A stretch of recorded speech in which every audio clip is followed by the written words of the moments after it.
On attaque maintenant les coordonnées équivalentes du cercle trigonométrique. Qu'est-ce que c'est ça, des coordonnées équivalentes? Ce qu'on veut savoir, c'est quoi qui est équivalent. Premièrement, pour comprendre la question, on va juste faire un petit exemple qui est déjà dans le cercle. Donc, évidemment, on est toujours à la même place, on cherche à trouver la valeur exacte. Donc, c'est quoi la valeur exacte quand des coordonnées, ça veut dire le x et le y, quand on est à 7 pi sur 6? Alors, on va à 7 pi sur 6 dans le cercle trigonométrique et je veux avoir ces coordonnées. Sont c'est celles-là, donc moins racine de 3 sur 2 et moins une demi. Ça, c'est un petit exemple facile pour comprendre la question avec les valeurs exactes. Si on ne veut pas les valeurs exactes, ce qu'on ne demande jamais, ce qu'on aurait pu faire, c'est dire, bon, mais parfait, fait que je vais prendre 7 pi sur 6, puis ça, je vais faire cosinus de 7 pi sur 6 sur ma calculatrice. Ça va me donner un paquet de nombres à virgule. Je vais faire sinus de 7 pi sur 6, puis je vais avoir moins 0,5.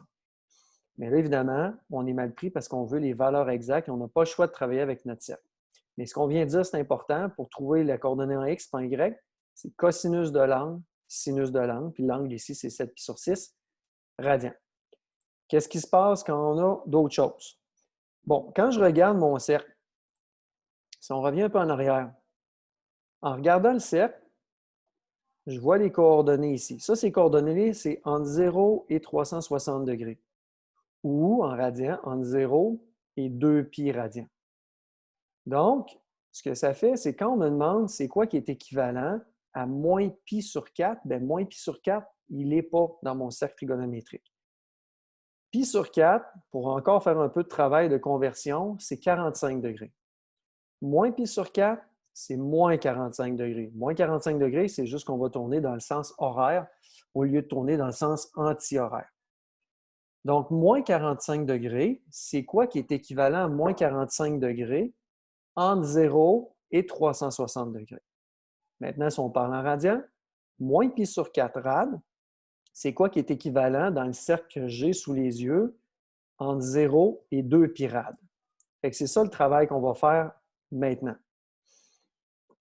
Donc, moins pi sur 4. Pi sur 4, c'est cette distance-là. On compare toujours de 0 radian, okay, du plancher. Si ça, c'est pi sur 4, ça signifie que moins pi sur 4, bon, on part dans l'autre sens, dans le sens horaire. Ça signifie que moins pi sur 4, son angle à moins pi sur 4, qui est équivalent entre 0 et 360 degrés ou entre 0 et 2 pi, c'est 7 pi sur 4. Fait qu'à 7 pi sur 4 ou moins pi sur 4, je suis à la même place, je suis là. Puis on finalise, on répond à la question. C'est quoi les coordonnées à cet endroit-là qui est équivalent? Bien, les coordonnées, c'est racine de 2 sur 2, puis moins racine de 2 sur 2. Alors, c'est ça qu'on écrit ici. Fait que, comprenez un petit peu le travail, on cherche les coordonnées qui sont équivalentes. C'est comme te demander 390 degrés. C'est quoi qui est équivalent entre 0 et 360? Ben, tu vas dire, ben, c'est 0 et 360, je fais un tour, j'ai fait 360 degrés, puis je continue de 30 degrés. Donc, je suis à 30 degrés, dépasser un tour de roue. Donc, on comprend que c'est des fonctions trigonométriques, c'est des fonctions cycliques. Donc, on fait plusieurs tours de roue, puis c'est toujours la même chose qui revient. Mais au niveau des angles, bien, ça double, ça triple, ça quadruple. On peut venir avec des très, très gros angles. On continue le travail, 11 pi sur 4. Il y a deux méthodes pour trouver des plus gros chiffres. Ça, ce n'est pas un très gros, mais je vais tout de suite vous donner la méthode facile, quand ce n'est pas des trop gros chiffres. Donc, 11 pi sur 4, ben, c'est 11 morceaux de tarte de pi sur 4. Donc, ici, je viens de manger un quart. OK? Donc, on mange pi sur 4 degrés. Donc, je viens de manger 45 degrés de la tarte. Puis là, tout ce que je vais faire, c'est que je vais en manger 11 fois 45 degrés de même. Donc, j'ai avancé de pi sur 4. J'avance encore de pi sur 4. Puis là, je suis rendu à pi demi. C'est-tu normal, ça? Oui, c'est pi sur 4. Un autre pi sur 4. Donc, j'ai un pi sur 4, 2 pi sur 4. 2 pi sur 4, il y a 2 quarts là-dedans. 2 quarts, c'est une demi. On continue. 3 pi sur 4, super, je ne me suis pas trompé, je suis à la même place. 4 pi sur 4, 4 quarts qui donne 1, donc pi. 5 pi sur 4, 6 pi sur 4, 7 pi sur 4, 8 pi sur 4. J'ai fait un tour, ça m'a pris 8 pi sur 4. Puis 8 quarts, ça donne 2. C'est pour ça que le pi reste là. Mais le 8 quarts donne 8 pi sur 4, ça donne 2 pi. Fait que j'ai fait un coup de pédale, ça m'a donné 8 pi sur 4. Donc, on continue, on n'est pas rendu à 11, 9, 10, 11, bingo. J'ai trouvé l'équivalent à 11 pi sur 4 dans le cercle trigonométrique que j'ai devant moi. 11 pi sur 4, c'est la même chose que 3 pi sur 4 dans le premier tour d'un cercle. Puis les coordonnées, c'est moins racine de 2 sur 2, racine de 2 sur 2, et on écrit notre réponse. Une chose qu'on aurait pu faire, c'est dire, parfait, je réfléchis à ça. Ça prend combien de pi sur 4 faire un tour? 8. J'ai 8 pi sur 4 de fait. Combien il m'en manque pour aller à 11? Bien, entre 11 et 8, il y a 3 pi sur 4 de différence. Donc, l'équivalent, c'est si après un tour de roue, je suis revenu au point de départ, puis qu'il me manque 3 pi sur 4 pour aller à 11, bien, c'est sûr que ça va être 3 pi sur 4. Donc, le truc, c'est de se dire combien il y a de pi sur 4 ou de pi sur 3 ou de pi sur 6, ça dépend de la question, quand je fais un tour. On va le voir dans d'autres exemples. Par exemple, si on est en pi sur 3, donc 10 pi sur 3, méthode 1, j'avance de section grande comme des pi sur 3. Donc, attention, je n'avancerai pas jusqu'ici, parce qu'ici, ce n'est vraiment pas de la même longueur que ça. Je vais continuer. Donc, 1 pi sur 3, 2 pi sur 3, je vérifie des fois si je suis au même endroit. 3 pi sur 3 qui donne pi.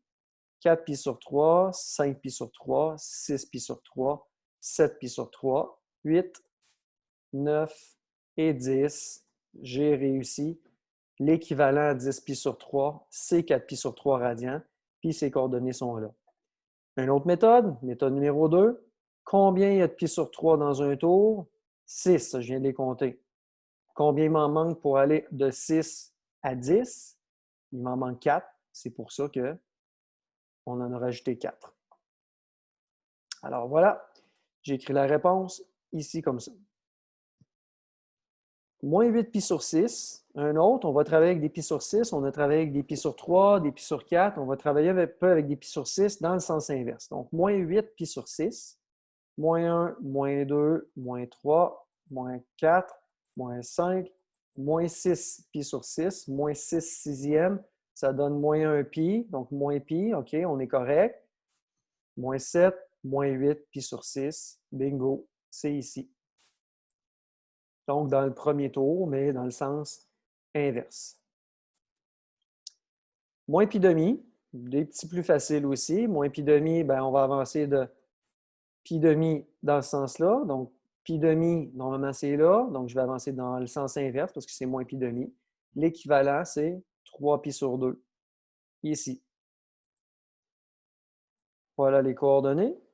Moins 5 pi maintenant avec des pi. Donc, on va avoir fait pas mal le tour de tous les types d'angles qu'il y a là-dedans. Donc, ça, c'est les 16 coordonnées remarquables du cercle trigonométrique qui donnent des nombres précis. Donc, moins 1 pi, moins 2, moins 3, moins 4, moins 5. Et voilà, c'est ici. Je ne sais pas si vous avez remarqué quelque chose, ceux qui sont observateurs. On observe que du côté gauche, ici, quand on nomme les moins 1, moins 2, moins 3, moins 4, moins 5, tous les nombres impairs de pi étaient de ce côté-là et tous les nombres pairs de pi sont de ce côté-là. Donc ça, c'est quand on a les énormes chiffres, là, comme 643. Mais 643, on sait que c'est impair, ça va être ce côté-là. C'est des petits trucs des fois pour aller plus rapidement sur certaines questions. 11 pi sur 8 maintenant. 11 pi sur 8, quand je me tourne vers mon cercle, je regarde puis j'observe que dans mon cercle, ici, si on enlève tout ça, il n'y a pas de pi sur 8. Évidemment, si on avait 12 pi sur 8, puis qu'on réduit, on va être capable de convertir ça en pi sur 4 de façon précise. Mais 11 pi sur 8, je ne suis pas capable de convertir ça en sixième encore entière sans que ça donne des nombres décimaux. Alors, quand c'est ça, quand ça ne tombe pas sur un des points qui sont devant nos yeux actuellement, donc on va passer ça. Donc, quand on ne tombe pas sur ces points-là, on applique notre bonne vieille méthode. On sait que la première coordonnée en X, c'est le cosinus de θ. Θ ici, c'est 11 pi sur 8. Puis la deuxième, c'est le sinus. Donc, on n'a pas le choix. On va travailler avec des nombres imprécis, même si on nous demande la valeur exacte. Mais on ne peut pas parce que là, actuellement, ici, le cercle, il ne nous aide pas. Fait que je prends ma calculatrice, je change mon mode de degré en radian, très important si on va avoir la bonne réponse. Et je fais juste calculer ça. Donc, je vais faire cosinus de 11 fois pi divisé par 8. Ça va donner mon x. Même chose pour mon y avec le sinus. Ça donne des nombres imprécis. On aurait même pu rajouter ici des environs égales pour arriver à quelque chose de vraiment précis. Alors, c'est ce qui termine la capsule sur les coordonnées de valeurs équivalentes. Pour faire un petit dernier retour sur des grandes valeurs, là, quand on va avoir dont 243 pi sur 4, ce qui va être bien important, c'est vraiment d'appliquer la méthode numéro 2 qu'on a vue. 243 pi sur 4, c'est de se demander dans un tour complet, il y a combien de pi sur 4? Il y en a 8. Parfait. C'est quoi le multiple de 8 le plus proche possible de 243? J'invente une réponse. Disons que c'est 240. OK, bien 240, j'ai fait plusieurs tours de roue, mais après X nombre de tours, des multiples de 8. Je suis rendu à 240. Puis qu'est-ce qui me manque pour aller à 243? Bien, c'est 3. Donc, ça signifie que l'équivalent, c'est 3 pi sur 4. Fait que c'est une autre méthode pour aller un petit peu plus vite au lieu de compter jusqu'à 243. C'est plus pratique.